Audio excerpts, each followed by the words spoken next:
आणि आपले हे नमकीन किती भारी दिसतात ना, कलर खूप छान दिसतोय, मस्त कलर आलेला आहे ना एकदम सोपी रेसिपी।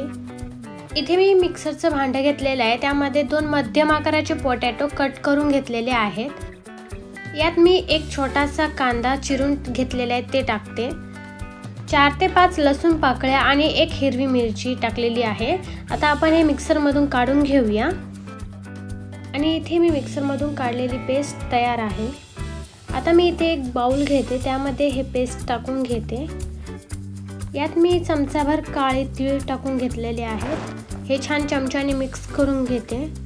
आता यामध्ये आपल्याला मैदा टाकायचा आहे, मैद्याऐवजी तुम्ही गव्हाचं पीठ वापरलं तरी चालते।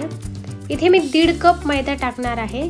सुरुवातीला 1 कप मैदा टाकून घेतले, त्यामध्ये चवीपुरतं मीठ टाकलेलं आहे, हे मी छान मिक्स करते। आपल्याला हा गोळा जास्त घट्ट किंवा सैल पण नाही मळायचा आहे। आता या स्टेजला मी राहिलेला अर्धा कप ते पण मैदा टाकून घेतलेला आहे। इथे आपलं पीठ छान मळून झालेलं आहे। आता यातला मी थोडासा भाग घेते आणि त्याची पोळी लाटून घेणार आहे।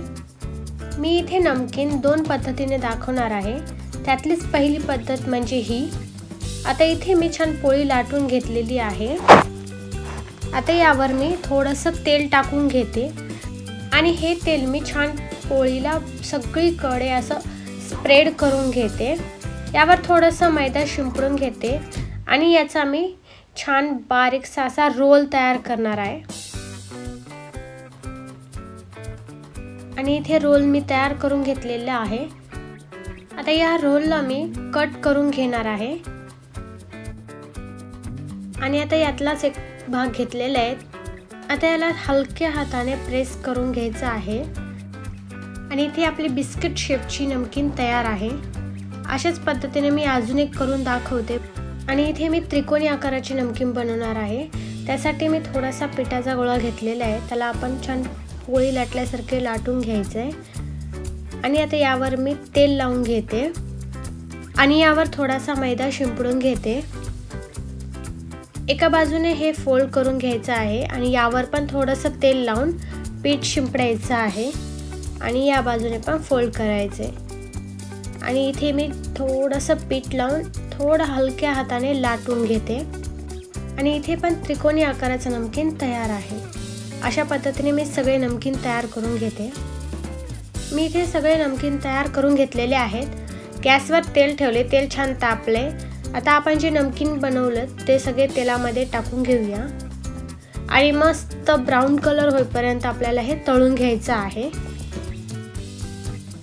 आता जे कोणी कांदा लसूण खात नाहीत त्यांनी फक्त आलूचा वापर करून ही रेसिपी बनवू शकता, काहीही हरकत नाही, रेसिपी छानच लागणार आहे। ही रेसिपी एकदम सोपी आहे आणि जास्तही वेळ लागत नाही, फक्त 10 मिनिटात तयार होते। आता मी हे उलटून घेते, कारण खालची बाजू छान गोल्डन कलर झालेली आहे। आपल्याला हे ब्राऊन कलर होईपर्यंत तळून घ्यायचं आहे। आणि इथे मी दोन्ही बाजू छान ब्राऊन कलर होईपर्यंत तळून घेतलेले आहे।